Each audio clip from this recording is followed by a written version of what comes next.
प्रचारिणे निर्विशेष शून्यवादी पाश्चात्य देश तारिणे। जय श्री कृष्ण चैतन्य प्रभु नित्यानंद, श्री अद्वैत गदाधर शिवासादि गौर भक्त वृंद।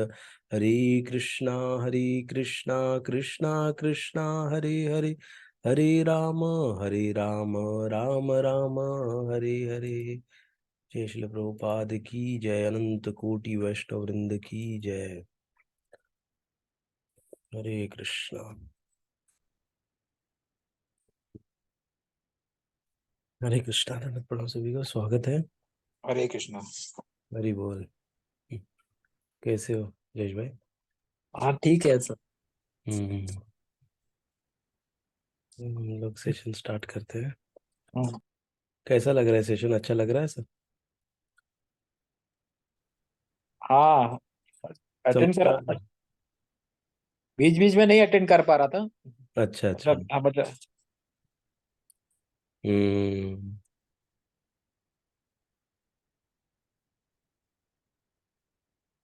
एक से- अभी मेरा भी गांव चला गया था ना, तो इसलिए लेने। हाँ वही, हाँ तभी भी थोड़ा सा ब्रेक हुआ था।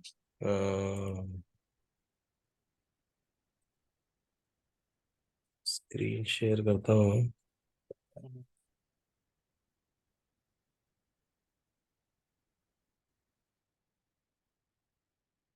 स्क्रीन दिख रहा है ना? हाँ दिख रहा है। हाँ प्रभु।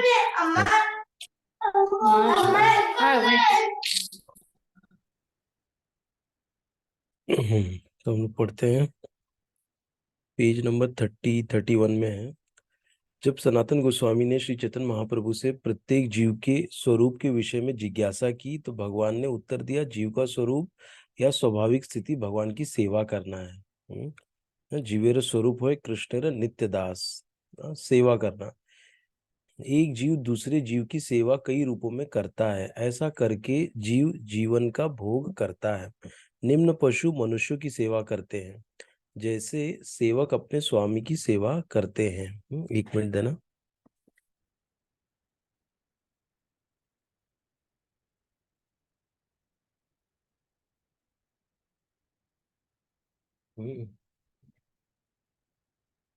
जैसे सेवक अपने स्वामी की सेवा करते हैं।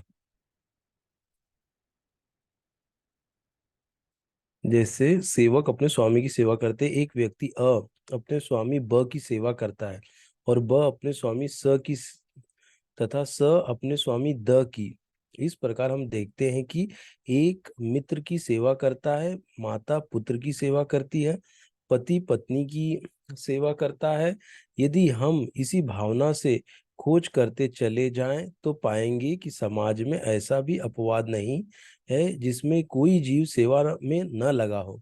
एक राजनेता जनता के समक्ष अपनी सेवा करने की क्षमता का घोषणा पत्र प्रस्तुत करता है ना। अभी जैसे चुनाव आएगा, सब लोग अपना घोषणा पत्र लाएंगे ना कि हम मैं क्या क्या करने वाला हूँ। फलतः मतदाता उसे यह सोचते हुए मत देते हैं कि वह समाज की महत्वपूर्ण सेवा करेगा। दुकानदार अपने ग्राहक की सेवा करता है, और कारीगर शिल्पी पूंजीपतियों की सेवा करते हैं। पूंजीपति अपने परिवार की सेवा करता है, और अपरिवार शाश्वत जीव की शाश्वत सेवा क्षमता से राज्य की सेवा करता है। इस प्रकार हम देख सकते हैं कि कोई भी जीव अन्य जीव की सेवा करने से मुक्त नहीं है। अतएव हम निष्कर्ष निकाल सकते हैं कि सेवा जीव की चीर सहचरी है, और सेवा करना जीव का शाश्वत सनातन धर्म है। मैं इसके ऊपर हम थोड़ा डिस्कस करेंगे अभी।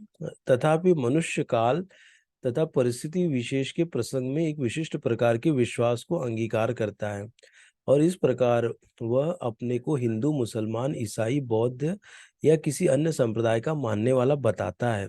हम्म ये सभी उपाधियां सनातन धर्म नहीं है। एक हिंदू अपना विश्वास बदलकर मुसलमान बन सकता है।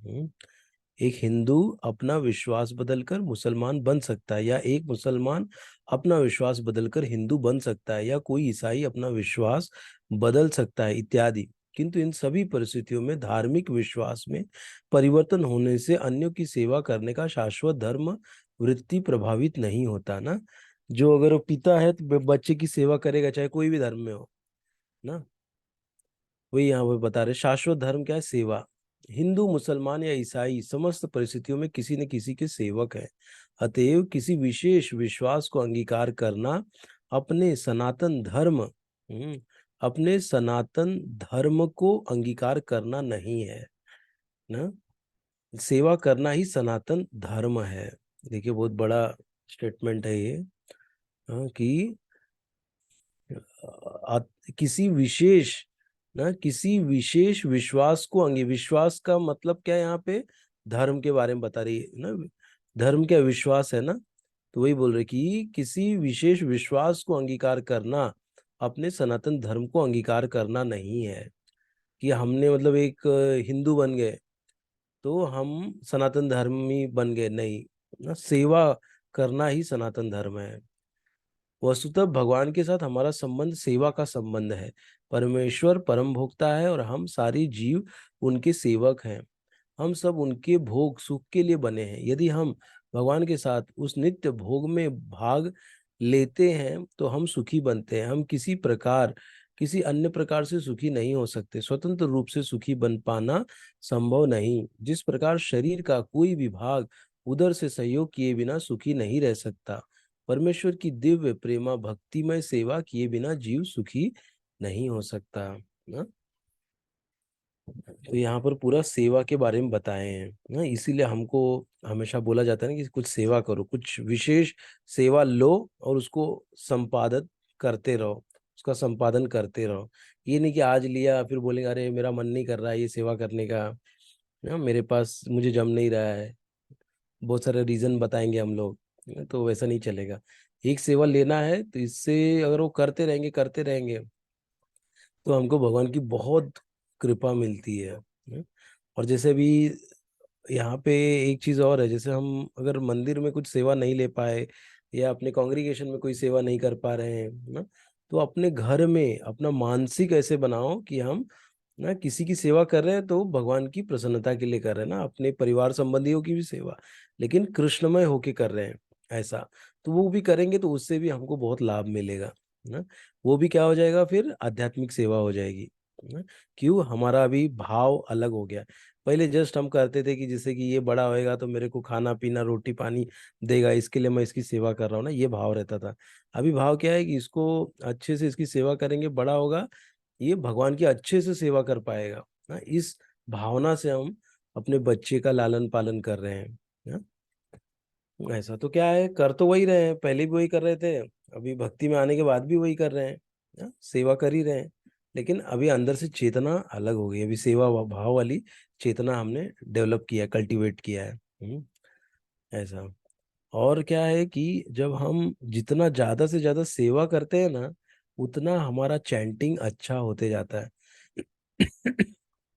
ना अगर हम कोई काम करते हैं तो उसको एब्जॉर्ब होके करते हैं ना, उसमें एकदम खुद को निवेशित कर देते हैं और फिर वो कार्य करते हैं। तो इससे क्या होता है कि उस समय तक हम इस भावना में रहते हैं कि हम भगवान का कार्य कर रहे हैं। चाहे हो सकता है वो आलू छीलने का काम हो, हो सकता है वो मिर्ची काटने का छीलने का काम हो, कुछ भी काम हो, लेकिन हम जब वो करते हैं ना तो हमारे मन में क्या रहता है, हम भगवान के लिए कर रहे हैं, सेवा कर रहे हैं, सेवा कर रहे हैं ना, ये भावना रहती। तो अगर हम 2 घंटा सेवा कर रहे हैं तो पूरा 2 घंटा हम कृष्ण भावना भवित रहते हैं ना। क्यों? क्योंकि सेवा करते वक्त हमारा पूरा जो ध्यान है ना भगवान की प्रसन्नता के लिए है, ये सोच के हम कर रहे हैं सबके साथ वहां बैठ के ना। ऐसे तो इससे हमको बहुत लाभ मिलता है ना। इससे क्या होता है, हमको बोलते हैं ना कि अगर हम किसी की सेवा करेंगे तो कृपा तो मिलेगी ना। यहाँ पे नॉर्मल अगर कोई व्यक्ति है ना, अगर उसकी कुछ सेवा कर दो, कोई दादा दादी है उसकी सेवा कर दो, तो हमको चॉकलेट या हमको 10 रुपया 5 रुपया दे देंगे, बोले जाओ कुछ खा के आओ ना, मेरी बहुत सेवा कर दी आज तुमने। जब वो दे सकते तो भगवान सोचो क्या कर सकते हैं ना। भगवान हमको हमारे ऊपर कितनी बड़ी कृपा कर सकते हैं ना। तो ये हमको सोचना है। और हमको इसीलिए ये करते रहना है। और बोलते हैं ना कि अगर मैं बहुत सेवा करूंगा तो मुझे क्या मिलेगा? मुझे क्या मिलेगा? मुझे और सेवा मिलेगी। यही भगवान की कृपा है एक्चुअली। अगर हमको सेवा मिल रही है और हमारा हाथ माले में चल रहा है ना, तो यही सबसे बड़ा हमको पारितोषिक है हमारे लिए, कि अभी भी मेरा माले के ऊपर हाथ चल रहा है ना, ये है। ठीक है, तो इसलिए हमको इस सब चीजों से आश्वस्त रहना है ना। इससे आश्वस्त रहेंगे तो हमको बोलते हैं ना, और सेवा मिलते रहेगा, और जितना ज्यादा सेवा करेंगे उतना हमारा चैंटिंग में मन अच्छे से लगेगा, मन भटकेगा नहीं। हाँ हाँ, तो बहुत ये सब इंटर रिलेटेड है, कनेक्टेड है। जैसे कहते हैं ना, संबंध और अभिधेय प्रयोजन, तीन चीज रहता है ना। संबंध मतलब क्या है? भगवान कृष्ण के साथ हमारा संबंध, संबंध स्थापित करना होता है। संबंध है लेकिन हम भूले हुए हैं उस संबंध को ना। उस संबंध को जागृत करना होता है। जागृत कैसे होगा वो संबंध? हरिनाम करने से, सेवा करने से, भगवान की सेवा, भगवान के भक्तों की सेवा करने से ना, वो संबंध जागृत होगा भगवान के साथ हमारा। जब संबंध जागृत हो गया तो क्या होगा कि संबंध, फिर अभिधेय ना, कैसे हमको क्या क्या करना है वो अभिधेय में आता है। फिर प्रयोजन, प्रयोजन क्या है? सेवा। हाँ, सेवा। जैसे बोलते हैं ना, भगवत धाम जाना प्रयोजन है। भगवत धाम जाके क्या करेंगे? वहां जाके क्या हम लोग बैठ के गप्पा टप्पा करेंगे? हाँ करेंगे, लेकिन किसके बारे में? कृष्ण भगवान के बारे में ना, उनके सखाओं के बारे में, वो सब डिस्कस करेंगे। ना कि वहां बैठ के हम लोग कुछ नशा पानी या कुछ ऐसा वैसा सब कार्य नहीं करेंगे। हाँ, इसीलिए तो वहां पर सेवा करेंगे ना, तो इसीलिए सेवा इंपॉर्टेंट है ना। प्रयोजन क्या है? सेवा। कैसे भी करके मुझे भगवान की सेवा करने के लिए मैं तत्पर रहूं ना, वो प्रयोजन है हमारा।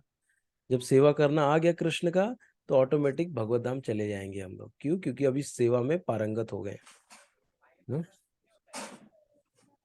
हम्म ऐसे आगे पढ़ते हैं हम लोग। भगवत गीता में विभिन्न देवों की पूजा या सेवा करने का अनुमोदन नहीं किया गया है।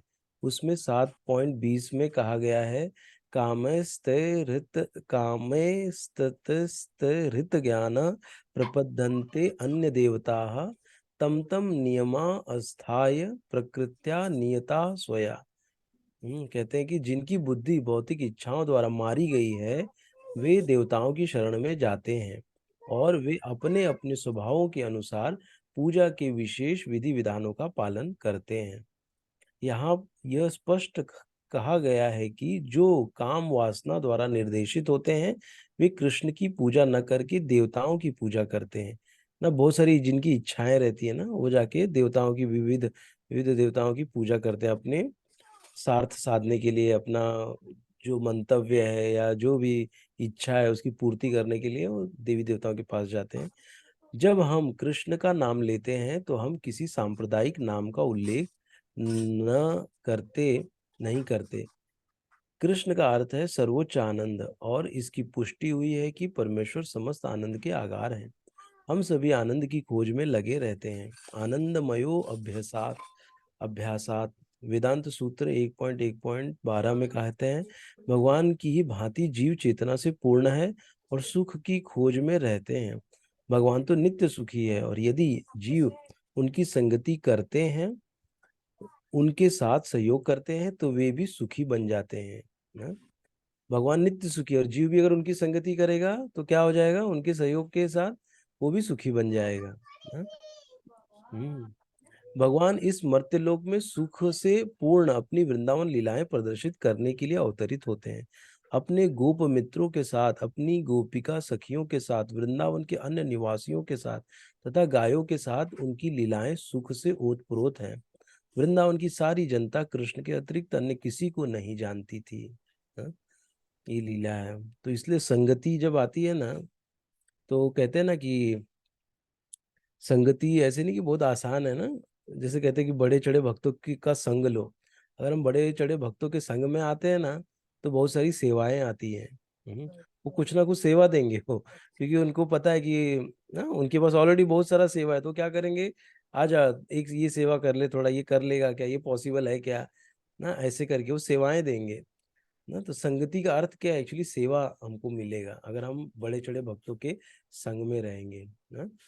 तो हमको सेवा मिलते रहेगा उनके द्वारा। इसीलिए हमको कहते हैं कि बड़े चढ़े भक्तों का संग करो ना। अभी हमको भगवान का डायरेक्ट संग कैसे मिलता है? नाम के द्वारा ना। जो भगवान का नाम जप करते हैं, भगवत गीता पढ़ते हैं, तब हमको भगवान का संग मिलता है।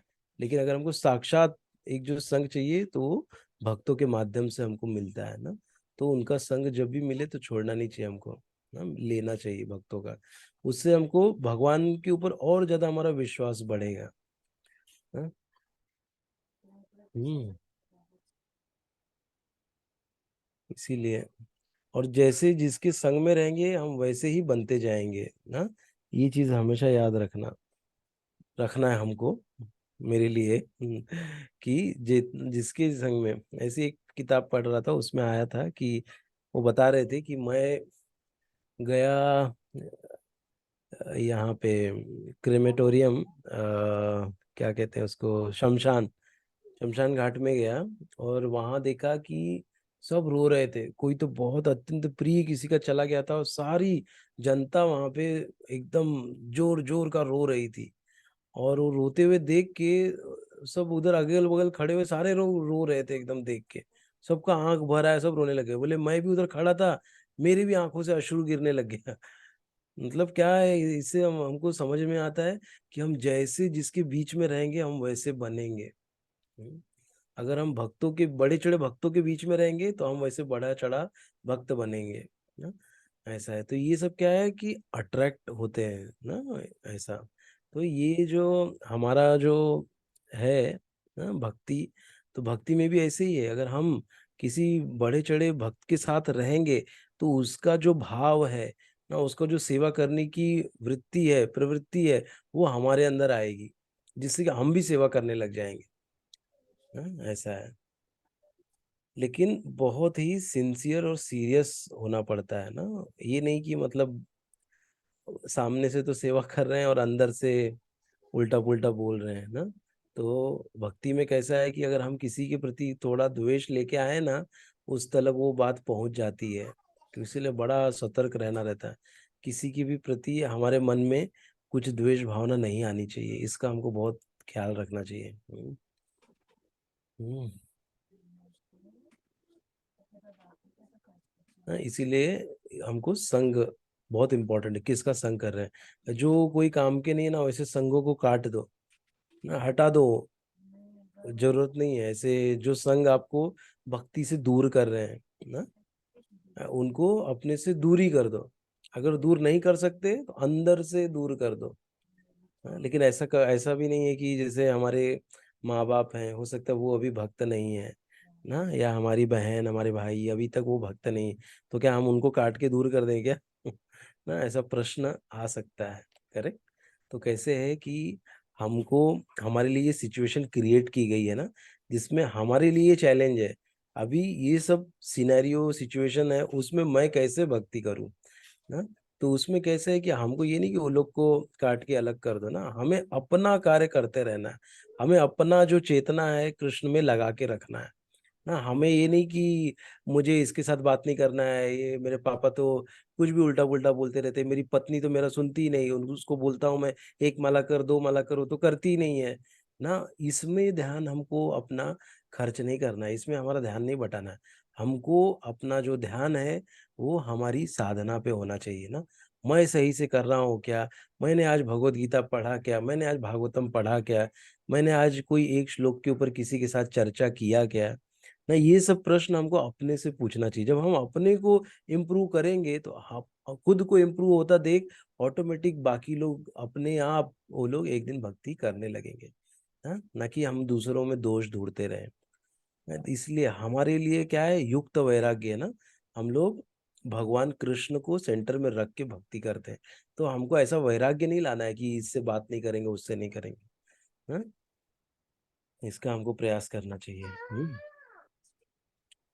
हमको खुद की साधना पे खुद को कृष्ण के कितने के नजदीक लेके आए, कृष्ण के भक्तों के कितने नजदीक लेके आए, उसका ऊपर हमको पूरा ध्यान अपना लगाना चाहिए। ना कि अपने संबंध निगेटिव लोगों को दूर रखने में। निगेटिव लोगों को रखना है दूर ना, वो लोग एक्चुअली ऑटोमेटिक दूर ही हो जाते हैं ना। जब हम भक्ति करने लग जाते हैं तो निगेटिविटी अपने आप दूर होने लग जाती है धीरे धीरे।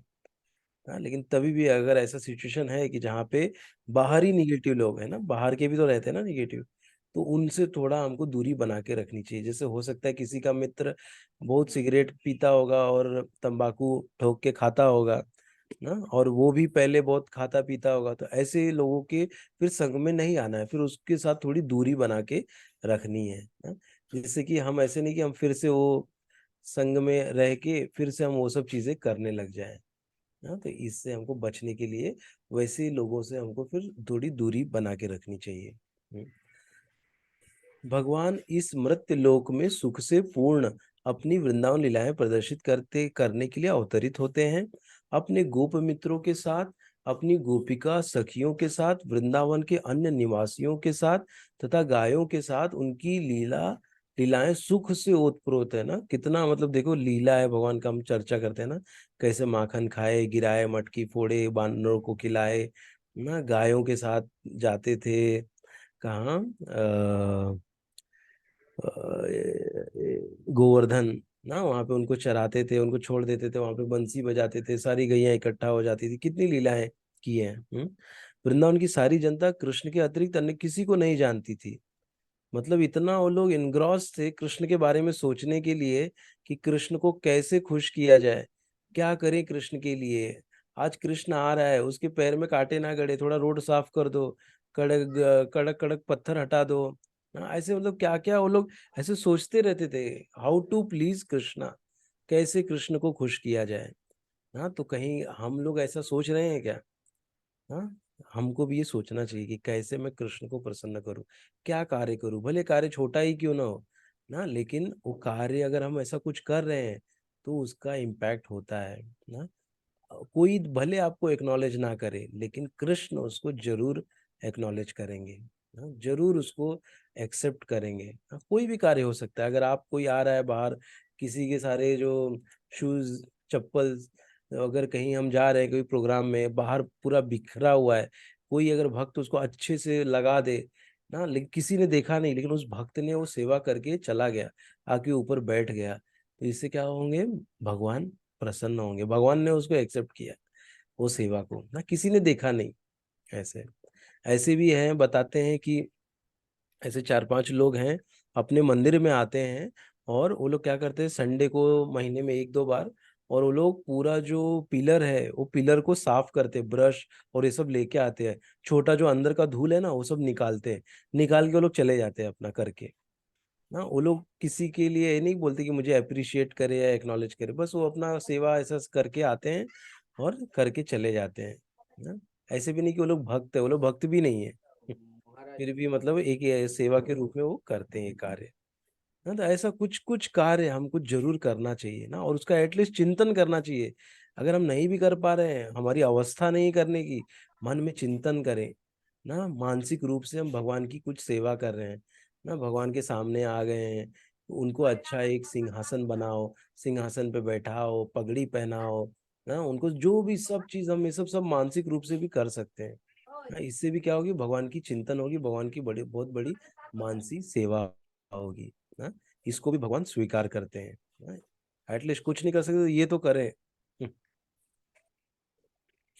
तो ये देखिए, ये कौन है, हमारे श्रील प्रभुपाद जी। कौन है ये, फाउंडर आचार्य हैं ना? श्री श्रीमद एसी अभय चरणारविंद भक्ति वेदांत स्वामी प्रभुपाद, अंतर्राष्ट्रीय कृष्ण भावनामृत संघ के संस्थापक आचार्य एवं संपूर्ण विश्व में वैदिक ज्ञान के अद्वितीय प्रचारक ना। और ये है श्री जगन्नाथ दास बाबा जी महाराज, भक्ति विनोद ठाकुर के आध्यात्मिक गुरु ये हैं, भक्ति विनोद ठाकुर ना। कृष्ण भावनामृत से संपूर्ण जगत को लाभान्वित कराने वाले कार्यक्रम के प्रणेता हैं। और उनके ये जो पुत्र हैं, श्रील भक्ति सिद्धांत सरस्वती गोस्वामी महाराज। और ये किसके गुरु हैं, स्वामी भक्ति वेदांत स्वामी प्रभुपाद जी के गुरु हैं, भक्ति सिद्धांत सरस्वती ठाकुर। और फिर श्री गौर किशोर दास बाबा जी महाराज, ये हैं इनके भक्ति सिद्धांत सरस्वती ठाकुर महाराज के गुरु। और ये भक्तिविनोद ठाकुर के अंतरंग शिष्य हैं। और ये है पंचतत्व, अद्वैताचार्य, ये है नित्यानंद प्रभु, महाप्रभु, कृष्ण चैतन्य महाप्रभु, और फिर ये है गदाधर पंडित, और ये है श्रीवास ठाकुर। कितना सुंदर चित्र है। इस कलयुग में जो लोग पर्याप्त बुद्धिमान है, वे भगवान की उनके पार्षदों सहित संकीर्तन यज्ञ द्वारा पूजा करेंगे ना। 3.20 के तात्पर्य में दिया गया है, वे भगवान की उनके पार्षदों सहित संकीर्तन यज्ञ द्वारा पूजा करेंगे ना। संकीर्तन यज्ञ क्या है? हरे कृष्णा कृष्णा कृष्णा हरे हरे, हरे राम राम राम हरे हरे ना। इस यज्ञ के द्वारा पूजा होगी। हाँ, ये कौन है? ये धृतराष्ट्र है और ये संजय है। हाँ, संजय पूरा कुरुक्षेत्र के युद्ध स्थल में क्या हो रहा है उसके बारे में बता रहे हैं। हाँ, धृतराष्ट्र ने कहा, हे संजय, धर्म भूमि कुरुक्षेत्र में युद्ध की इच्छा से एकत्र हुए मेरे तथा पांडु पुत्रों ने क्या किया। फिर ये साइकिल बताया, बर्थ और डेथ का साइकिल है ना, कैसे मतलब एक खाली मनुष्य जीवन का ही बताया है, बाकी 86 लाख योनियों का वो सब नहीं बताया है ना। खाली मनुष्य कैसे छोटा बच्चा रहता है, फिर कैसे कैसे धीरे धीरे बड़ा होता है ना, फिर वापस बूढ़ा होता है, फिर ऐसे ऐसे करके पूरा बूढ़ा होके वो हो जाता है। तो ये चलते रहता है साइकिल। जिस प्रकार मनुष्य पुराने वस्त्रों को त्याग कर नए वस्त्र धारण करता है, उसी प्रकार आत्मा पुराने तथा व्यर्थ के शरीरों को त्याग कर नवीन भौतिक शरीर धारण करता है ना। 2.22 का श्लोक है ये। ये भी देखो बताया, ये भी बहुत भारी एग्जाम्पल है टू इंद्रियों टू का। पॉइंट का श्लोक है। प्रत्येक व्यक्ति टू टू इस पॉइंट का भौतिक श्लोक शरीर रूपी रथ पर आरूढ़ है और बुद्धि इसका सारथी है ना। ये है कौन? भौतिक शरीर रूपी रथ पर आरूढ़ है प्रत्येक व्यक्ति, बुद्धि उसका सारथी है, मन लगाम है, ये लगाम मन है, बोल तथा चल बोल रहे इंद्रियां हैं, घोड़े लास्ट से हैं। बोलता है। हम्म, इंद्रियां क्या है? घोड़े हैं। इस प्रकार मन तथा इंद्रियों की संगति से यह आत्मा सुख तथा दुख का भोगता है ना। मन की वजह से सुख और दुख आएगा। अगर मन लगेगा भौतिक चीजों के कार्यों में तो क्या बनेगा? कर्म बनेगा, और कर्म बनेगा तो क्या होगा ना? सुख और दुख आएगा ना। अच्छा कर्म करेगा तो सुख आएगा, बुरा कर्म करेगा तो दुख आएगा।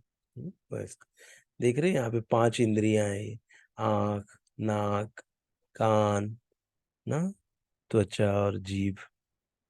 तो ये ऐसा बनाया है देखो। ये 5 इंद्रियां हैं हमारी ना, घोड़े के रूप में। घोड़ा जैसे एक इंद्री बोलेगी इधर चलो, एक उधर चलो, एक इधर चलो है। तो बुद्धि जैसा ये खींचेगा, लगाम क्या है? मन है, मन जैसा खींचेगा वहां पे जाएगा, और फिर ये परेशान हो जाएगा। बुद्धि, और फिर ये आत्मा है, यहाँ वहाँ भटका जाएगा। हम्म, ये भी बहुत सुंदर चित्र है, बहुत डीप मीनिंग है ये सब का। ये चित्रों के माध्यम से हम बहुत कुछ समझ और समझा सकते हैं ना। जैसे ये देखो कठपुतली, ये 3 गुण हैं। ये इंसान को नचा रहे हैं, और ये तीनों गुण किसके अधीन है? भगवान श्री कृष्ण के। देखो संसार के सारे भौतिक गुण, भौतिक कार्यकलाप प्रकृति के 3 गुणों के अधीन संपन्न होते हैं। यद्यपि प्रकृति के 3 गुण परमेश्वर कृष्ण से उद्भूत हैं, फिर भी भगवान कृष्ण उनके अधीन नहीं होते। ये सब भगवान की ही से आए हुए हैं ना, प्रकृति के 3 गुण, लेकिन भगवान उसके अंडर में नहीं रहते। हम्म,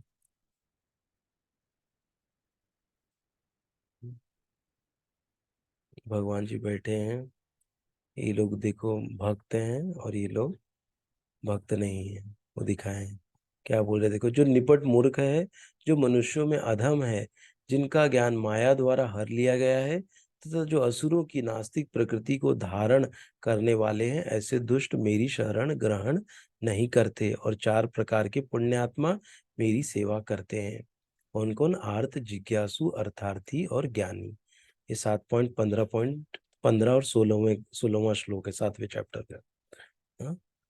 और आर्त मतलब क्या है, जो परेशान है। जिज्ञासु मतलब जिज्ञासा करता है वो, कि मुझे जानना है कि भगवान कौन है, मैं कौन हूँ।